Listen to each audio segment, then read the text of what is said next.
It's a him, Mario, and he's officially hit theaters to some pretty mixed reviews. But this film also sparked plenty of criticism, from Christ Pratt's controversial portrayal of Mario to the lackluster plot and underdeveloped characters. There are plenty of things about this movie that folks have been picking apart. Yet the difference between critics and audience opinions on this movie is a huge one. We're ready to determine once and for all, is the Super Mario Bros. A good movie? Number 1. When folks are deciding whether or not to watch a movie, plenty of us take the Rotten Tomatoes score into consideration. Yet in the case of the Super Mario Bros. Movie, the scores may just confuse fans even more when it comes to what to expect from the film. As of today, the Super Mario Bros. Movie garnered a measly 59% critic score with a whopping 96% audience score. It's clear that this movie has polarized viewers, but what is it that has folks in such major disagreement?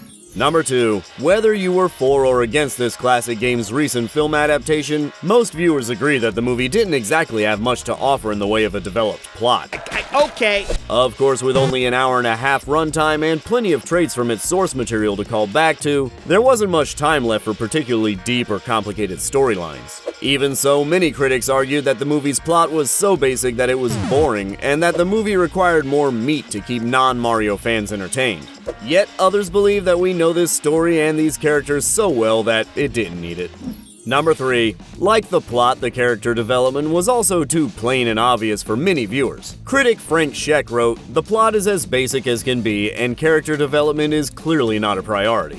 Sure, we know these characters, but isn't the point of making a new adaptation with them to learn a bit more about them and allow them to grow? It's clear that the Super Mario Bros. Movie creators didn't think so. So, the movie's character development was disappointing for some, but you know what will never disappoint you?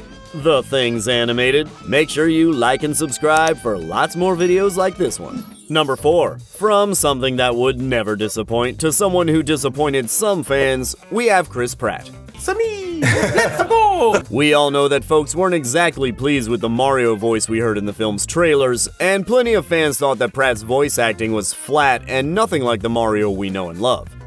Here we go! Many folks felt that these fears were confirmed when they finally got to hear Mario's new voice in the film. Yet many critics weren't so harsh on Pratt and believed that he gave Mario a welcome new life.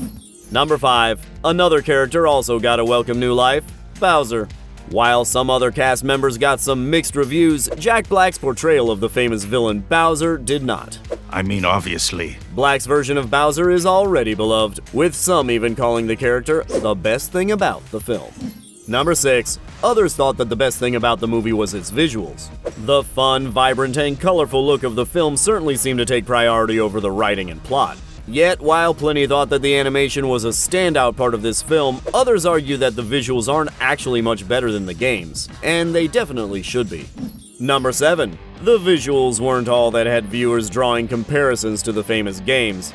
For many, the movie didn't really add much to their experience of these characters that wasn't already available through the video games. Other viewers actually thought that while this was true, it worked to the movie's advantage, allowing the Super Mario Bros. Movie to further immerse fans in a world that they already know and love.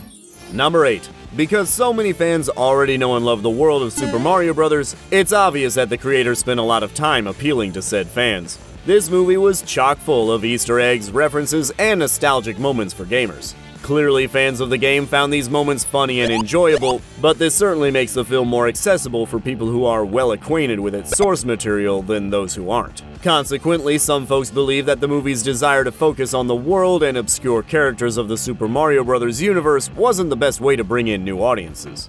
Number 9, which brings us to a big question among the Super Mario Bros. Movie critiques. Is this movie just for Mario fans? When it comes to adapting a beloved piece of media, being true to its source material is an important way to appeal to fans and ensure that they're happy with the piece. Yet in the case of the Super Mario Bros. Movie, plenty of critics and fans believe that the priority placed on Easter eggs and in-jokes actually made this movie more difficult to enjoy for people who aren't already major Nintendo fans.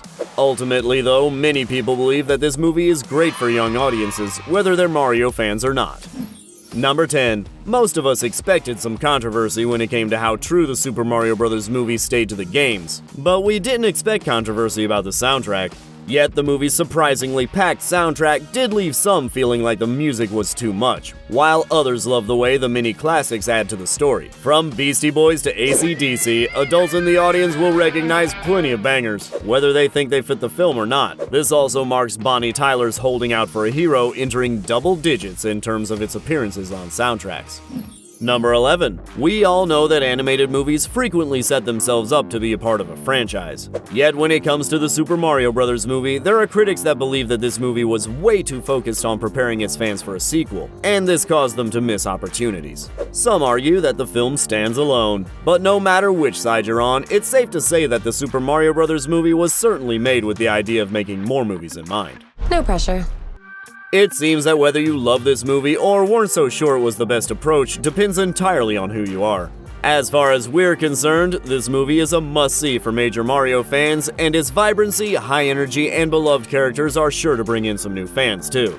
We just don't recommend seeing this movie in search of anything but lighthearted fun, and don't look at the writing and story with too critical a lens. But what do you think? Did you like this movie adaptation? Are you psyched for a sequel? Let us know why or why not in the comments. And if you love videos like this one, don't forget to like and subscribe to The Things Animated for plenty more.